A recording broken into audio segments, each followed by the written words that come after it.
kuncinya adalah bagaimana terus meningkatkan kualitas sumber daya manusia gitu. Itulah kunci utamanya supaya setelah Pak Jokowi nanti pengganti-penggantinya itu betul-betul bisa memanfaatkan bonus demografi ini. Bukan kemudian malah membuat banyaknya anak muda yang ada di Indonesia itu malah menjadi pengangguran dan menjadi beban lah buat masyarakat. Beban negara juga. Beban negara juga.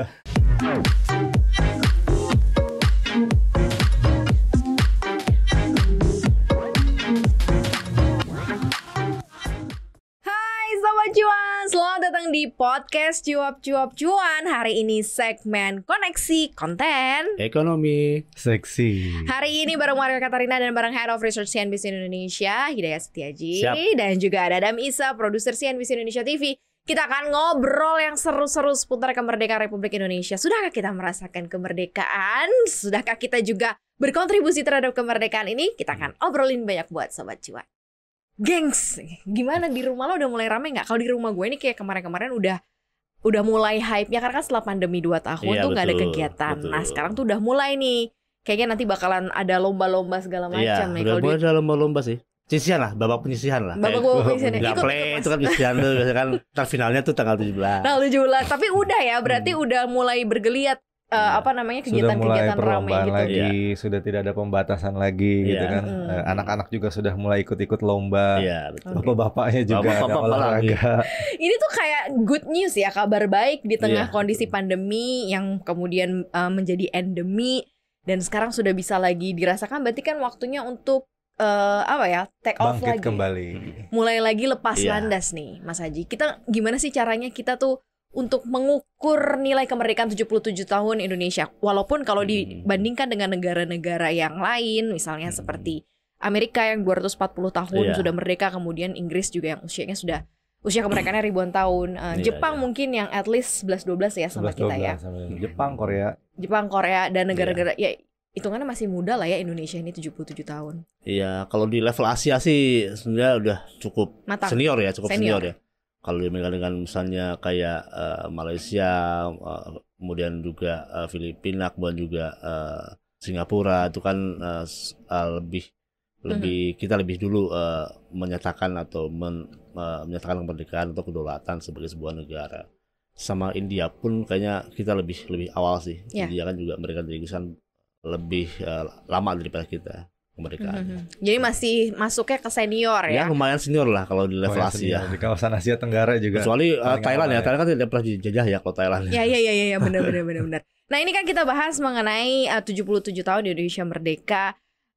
Sudahkah rakyatnya merdeka atau sejauh mana kita merasakan kemerdekaan? Karena kan kalau kita bicara mengenai point of independency atau kemerdekaan tuh kayak banyak banget. Misalnya betul. Kayak cuap-cuan nih, sering banget pakai kata-kata merdeka, belakangnya finansial, merdeka secara ekonomi, kemudian merdeka secara berpendapat, merdeka secara keadilan mungkin untuk beberapa kasus yang sedang booming belakangan ini. Gue kayaknya ini banget ya dari hati gitu. Nah ini kan berarti sesuatu konteks yang memang bisa dirasakan semua nih dari level grassroots sampai dengan atas gitu. Nah, kalau lo ngeliatnya gimana Mas Adam? Apa ya, kemerdekaan itu 77 tahun Indonesia ya, kita bisa membagi Indonesia sebenarnya ada beberapa masa ya. Dari awal kemerdekaan tuh zaman Orde Lama gitu kan. Seperti apa waktu itu Indonesia berjuang untuk menjadi negara yang mandiri setelah dijajah. Kemudian di zaman Orde Baru, kemudian era reformasi sampai saat ini gitu kan. Bagaimana perkembangannya ekonomi itu di 3 masa itu sebenarnya berbeda tuh. Ya kan, di zaman waktu awal-awal kemerdekaan kita sebagai negara yang baru itu cukup sulit waktu itu kan. Untuk memenuhi kebutuhan sehari-hari, makan susah gitu kan. Kalau kita mendengar cerita kakek nenek kita tuh zaman dulu tuh susah gitu, kemana-mana sekarang jauh. Udah enak, sekarang gitu udah ya. enak gitu kan. Nah terus di zaman Orde Baru, zamannya Pak Harto itu kan 30 tahun lebih ya, 32 tahun kalau nggak salah. Itu juga kayak benar-benar merasakan kemerdekaan, tapi apakah merdeka gitu? Karena ada sedikit kayak diatur, belum terlalu reform untuk politiknya, belum masuk untuk reformasi ekonominya. ya. Memang namanya kabinetnya pembangunan. Memang ada pembangunan di sana. Tapi harga-harga murah waktu itu. Tapi ternyata ada sisi negatifnya juga waktu itu, yang seperti kita tahu akhirnya rezimnya berakhir, kemudian rezimnya reformasi, sekarang semua bebas berpendapat, kemudian apa namanya untuk melakukan usaha lebih mudah gitu kan. Walaupun Iya. mungkin masih ada kekurangan-kekurangan, tapi makin ke sini ya sebenarnya makin maju sih sebenarnya Indonesia tuh. Bisa bersaing dengan negara-negara ya tetangga, dengan negara-negara lainnya gitu. Tidak kalah juga sebenarnya. Malah kadang-kadang di beberapa poin malah kebablasan gitu ya, Iya. kemerdekaan berpendapat. Media sosial makanya Betul, harus media diatur sosial ya. karena jadi kok kayaknya bablas gitu ya. Nah, sebenarnya kalau kita merujuk kepada rapot ekonomi deh ya, Iya. kita kecilin aja. Dari mulai pertumbuhan ekonomi, kemudian bagaimana Indonesia ini memeratakan ekonomi, misalnya dari tingkat angka kemiskinan. Sebenarnya kan kita membaik ya Mas ya sebenarnya setiap tahun Iya, ya. membaik. Jadi kalau bicara ekonomi mungkin kita bicara dari dua sektor ya. Pertama adalah sektor keuangan. Di sektor keuangan kita sudah lebih berdikari, lebih mandiri. Seperti di pasar modal tuh, di pasar saham, investor domestik tuh sekarang lebih punya peran lah dibandingkan dengan investor asing. Investor domestik sudah punya semacam semacam fondasi untuk menjadi tuan rumah sendiri. Kemudian juga di pasar obligasi juga kepemilikan asing juga semakin berkurang dan kepemilikan domestik semakin meningkat. Itu juga menandakan bahwa kita berada di jalur yang tepat untuk menciptakan sebuah kemerdekaan di pasar keuangan. Nah, tapi kemudian ada sektor yang kedua, itu sektor real, ini masih menjadi PR lah buat kita semua. Tadi betul kata Maria bahwa tingkat kemiskinan dan pengangguran itu sudah turun drastis. Tapi karena kemarin pandemi 2 tahun agak naik lagi, itu kan blip ya, istilahnya blip. Tapi sekarang sudah bisa turun lagi. Tapi kemudian juga masih ada beberapa misalnya produk-produk pangan dan sebagainya yang dimana Indonesia itu masih punya ketergantungan yang besar terhadap impor itu, terhadap dari luar negeri gitu, kayak jagung, kedelai, gandum dan sebagainya, itu kita masih sangat tergantung sama pasokan dari luar negeri. Makanya begitu di luar agak bermasalah karena perang di Ukraina dan segala macam, itu membuat kita punya ketahanan pangan itu agak sedikit terancam lah, walaupun tidak kemudian terjadi krisis pangan ya, tapi itu membuat masalah buat kita karena kemudian pupuk, jagung, kedelai, gandum itu kita amat sangat masih bergantung kepada impor. Kita masih belum bisa memenuhi kebutuhan domestik, dan itu menjadi sebuah PR besar bagi pemerintah untuk bagaimana caranya supaya ke depan itu ketergantungannya bisa dikurangi lah. Tapi kalau itu produk-produk impor itu misalnya ditarik ke dalam negeri untuk jadi budidaya, maksudnya tanam di dalam negeri, ini Indonesia punya kans itu nggak sih? Maksudnya lahannya layak untuk ditumbuhi, kemudian juga dari tingkat keluasan lahan bisa untuk berswasembada ya. Kalau dulu kan kita juga pernah dengar ya ada swasembada ya. Itu kira-kira mungkin nggak sih? Mungkin ini akan menjadi refleksi ke depan ke 78, 79, 80 tahun nanti mungkin beberapa yang memang menjadi barang impor itu kita bisa mensubsidinya sendiri, Mas Aji. Mungkin bisa ya, kalau kayak jagung itu kan sebenarnya ditanam di dalam negeri pun nggak masalah ya.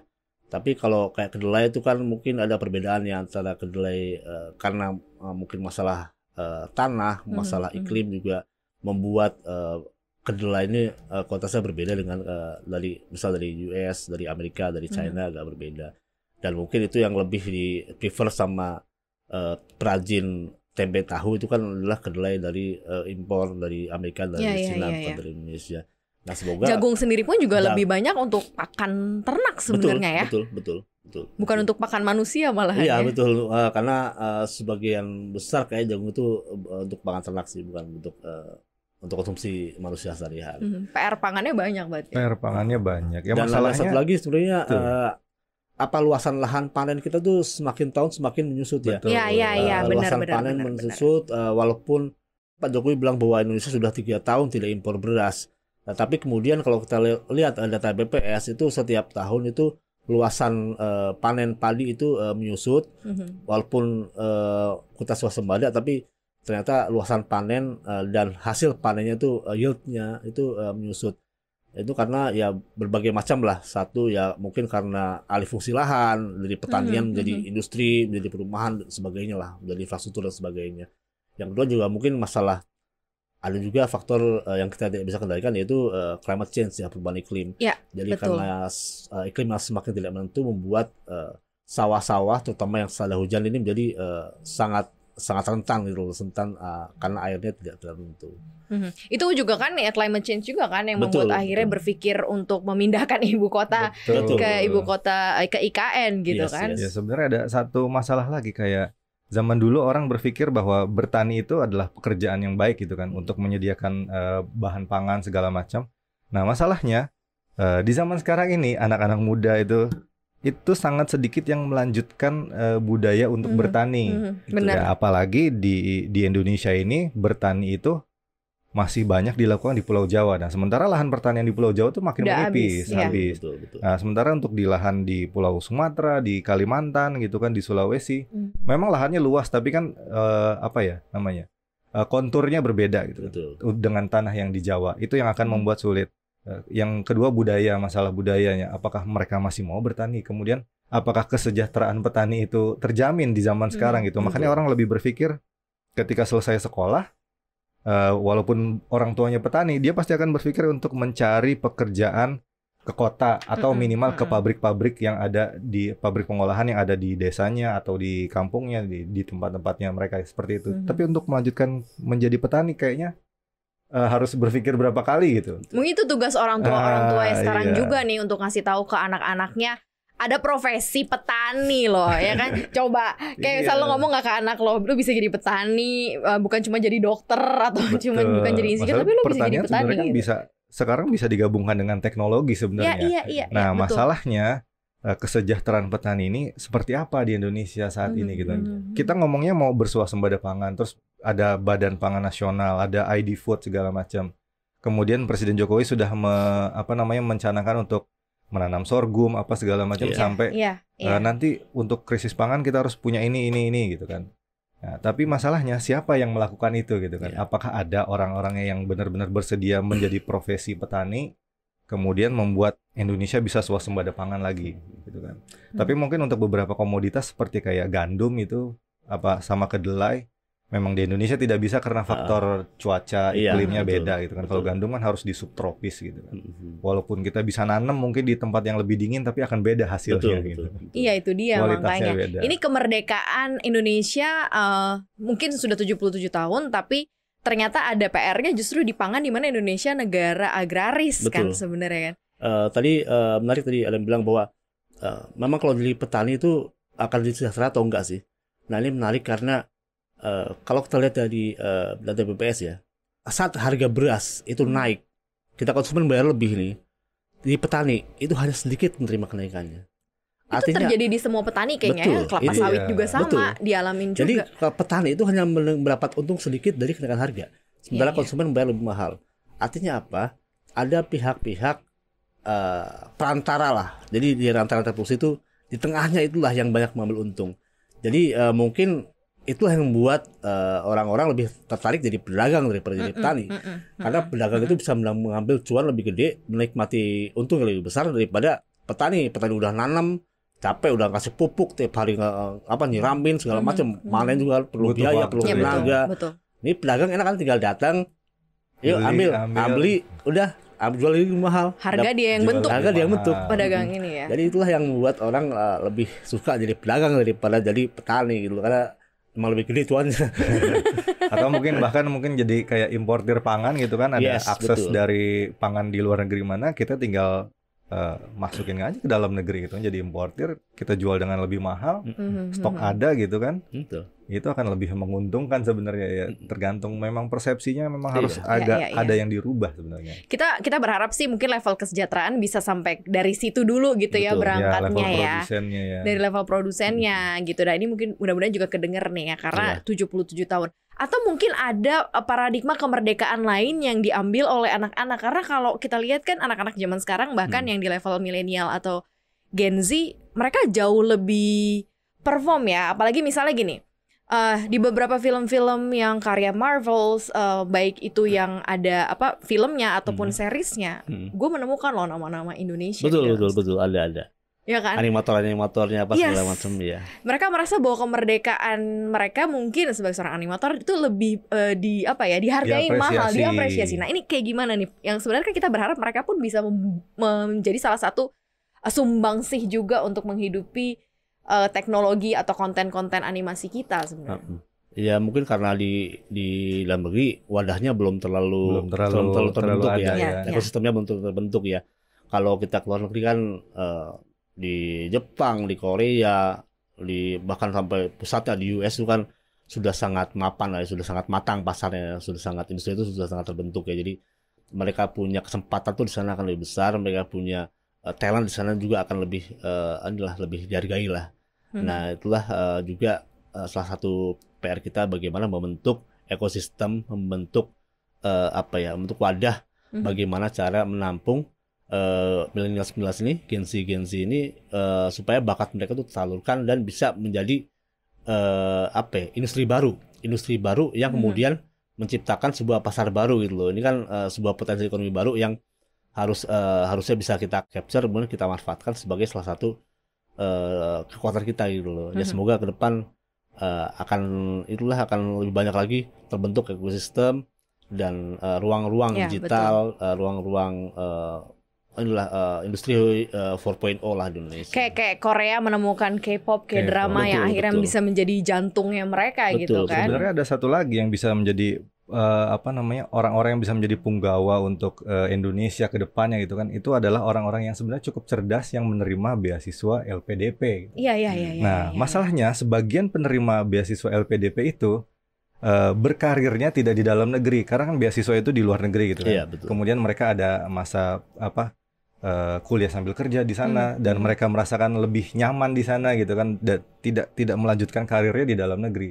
Nah, sebenarnya mungkin itu bisa dimanfaatkan pemerintah bagaimana orang-orang cerdas ini sebenarnya ditarik lagi ke dalam negeri untuk membangun Indonesia. Sebenarnya seperti itu tuh sudah ada sebenarnya. Tinggal bagaimana pemerintahnya aja apakah mau gitu. Apakah si penerima beasiswanya ini juga mau membangun Indonesia dari dalam gitu kan, atau hanya dia memikirkan dirinya sendiri untuk kenyamanannya dia sendiri, ya udah tinggal di luar negeri karena aja. Karena cari kerja di sini gitu mungkin kan. susah kali. Nah, atau tidak ada kepastian pekerjaan juga mungkin, atau seperti apa?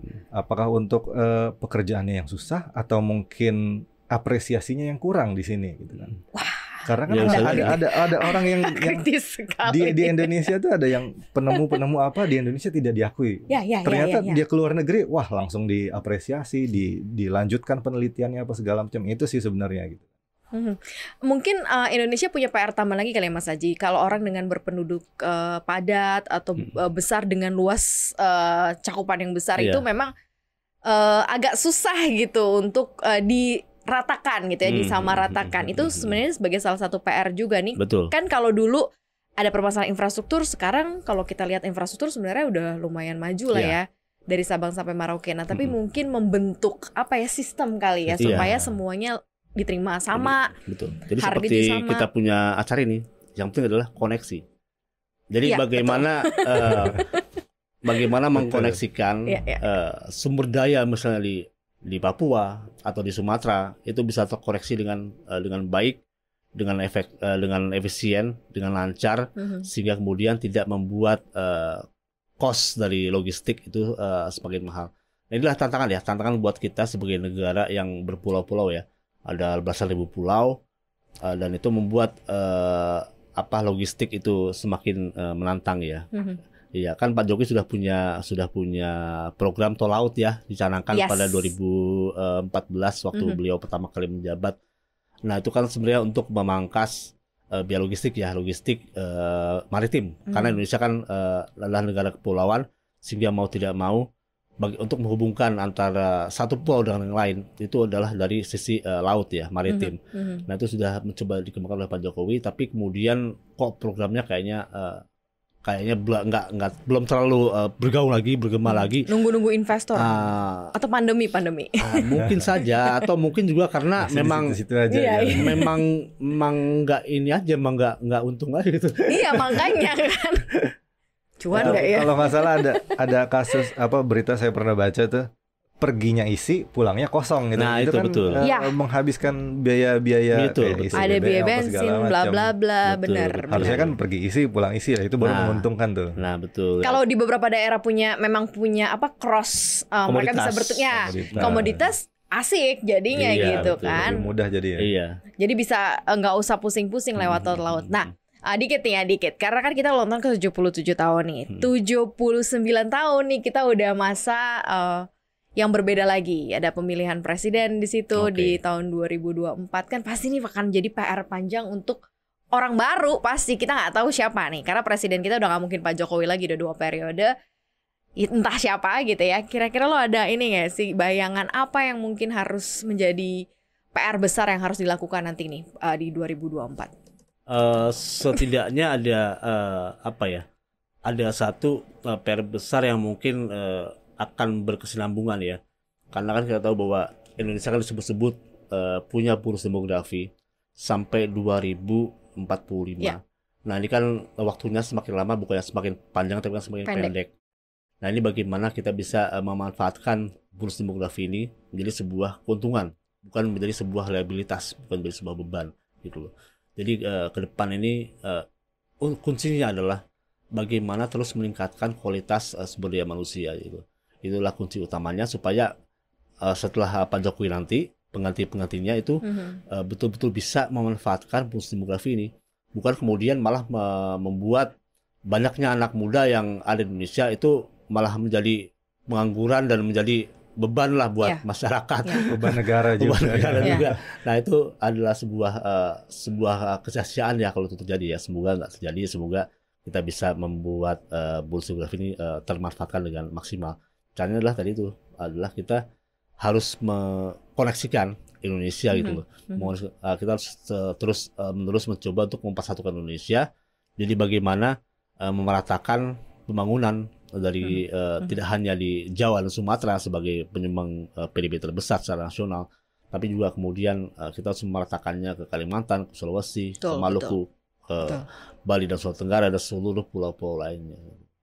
Kalau Pak Adam. Sebenarnya di 2 tahun terakhir ini kita sudah lihat bahwa di periode keduanya pemerintahan Jokowi, dia sudah menyiapkan legacy untuk ke depan sebenarnya.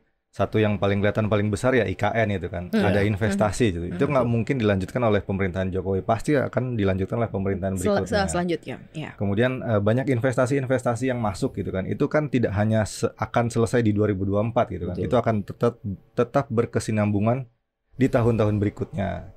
Itu juga untuk bisa jadi modal untuk pemimpin berikutnya akan seperti apa gitu kan. Asal nanti tidak hanya terbentur sama politik kepentingan dan politik kelompok saja gitu. Kita sudah disiapkan nih PR-nya, IKN, investasi, infrastruktur banyak juga tuh. Nah, itu sih yang sebenarnya kita lihat sebenarnya bisa nggak sih Indonesia maju? Bisa sebenarnya. Asal benar-benar kita mau memanfaatkan yang sudah ada kan. Betul. Banyak yang sudah melirik Amerika, Jepang, China gitu kan.